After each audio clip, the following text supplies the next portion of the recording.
Hello, my name is Frank Ireson. I'm the owner of Viking Leathercrafts. We wanted to put a face to the brand. I've not been out on a lot of events and whatnot, so I wanted to show everybody just who we were. We're going to make a few short videos to show people how we do the things we do in the shop and what makes us a little different. I've been in the craft for about 35 years and my son helps me. Hi, I'm Drew, and I've been working with my dad for about 5 years now, and kind of wanted to learn the craft and carry on the tradition of the leather company that we've created. I got into it back when I was in East Tennessee State University. I was coming back from night class one night and heard some loud noises and walked over, and there was some folks sword fighting. When I was 20 years old, that was cool. So I joined the group and started making my own armor.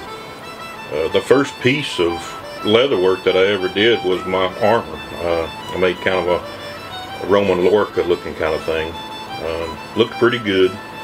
I just had a few tools that I used. I didn't know anything about it. I asked people. There wasn't any kind of YouTube. There wasn't, there wasn't any way of getting information, but just asking people. What's on the agenda for today? All right, we got triple pointed Spaulders. They're wanting them with stainless steel, and I just want the just the incised line on the side of them. All right. That's what we're going to be doing today. All right.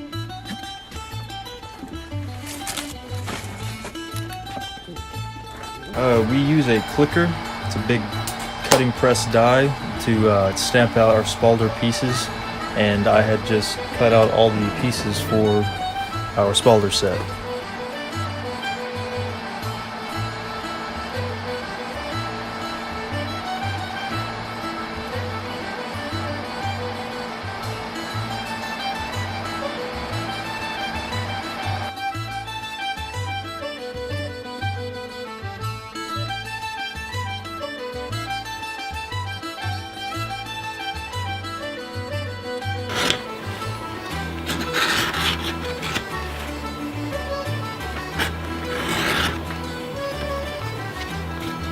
Dye the edges black, and after that I will slick them to make them more round and smooth. This. Even though we're making armor, we still want it to be just as smooth and slick, because you get pinch points and that kind of thing, and that makes us a little different from some folks that make armor. Some folks they just cut a piece of leather out, slap it on a piece of steel, and it looks okay, but we try to make it look better than okay. We want everything we make is handcrafted. We put a piece of ourselves in everything that we do, so I just want it to, anybody that wears it, I want them to be proud that that's, hey, cool, look at this. This part, the customer ordered decorative line around the edges. I've got a little tool here that's it's actually used to make a stitched line. It's called a stitch groover. But instead of using it to stitch around, I'm just going to use it just to put that little line down inside the leather. You can also use a swivel knife or something like that if you wanted to, just to draw a line on. But I like to put it. You can see how this is bringing some material off with it. It's actually cutting a groove in that leather. When I was having these dies made, I was a little cheap, and I didn't have the holes put in for the top part because I'm going to use these for different things. So I've got my old paper copy that I've had from way back in the day, and just marking the holes. Got to have a lot of hand strength in leathercraft. Either that or have a machine do it for you. I just thought it was very cool that my dad worked with leather, and I kind of wanted to work with it myself.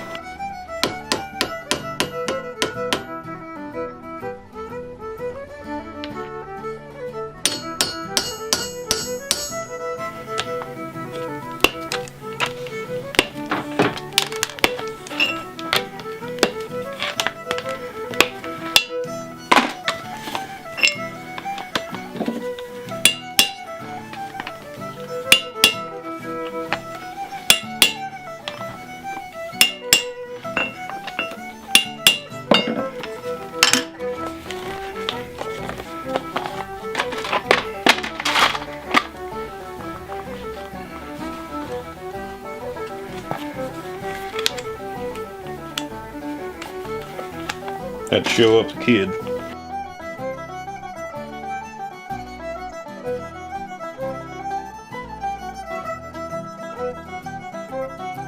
Every shop's got to have a strap cutter.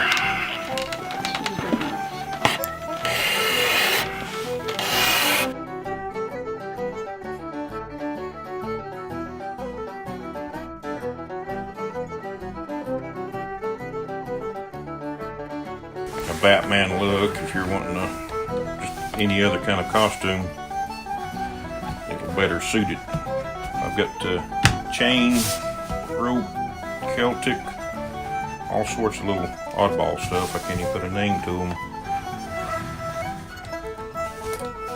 It helps us just to make some of our gear look a little bit better.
My hands are like, you hear that? I don't know what's wrong with them.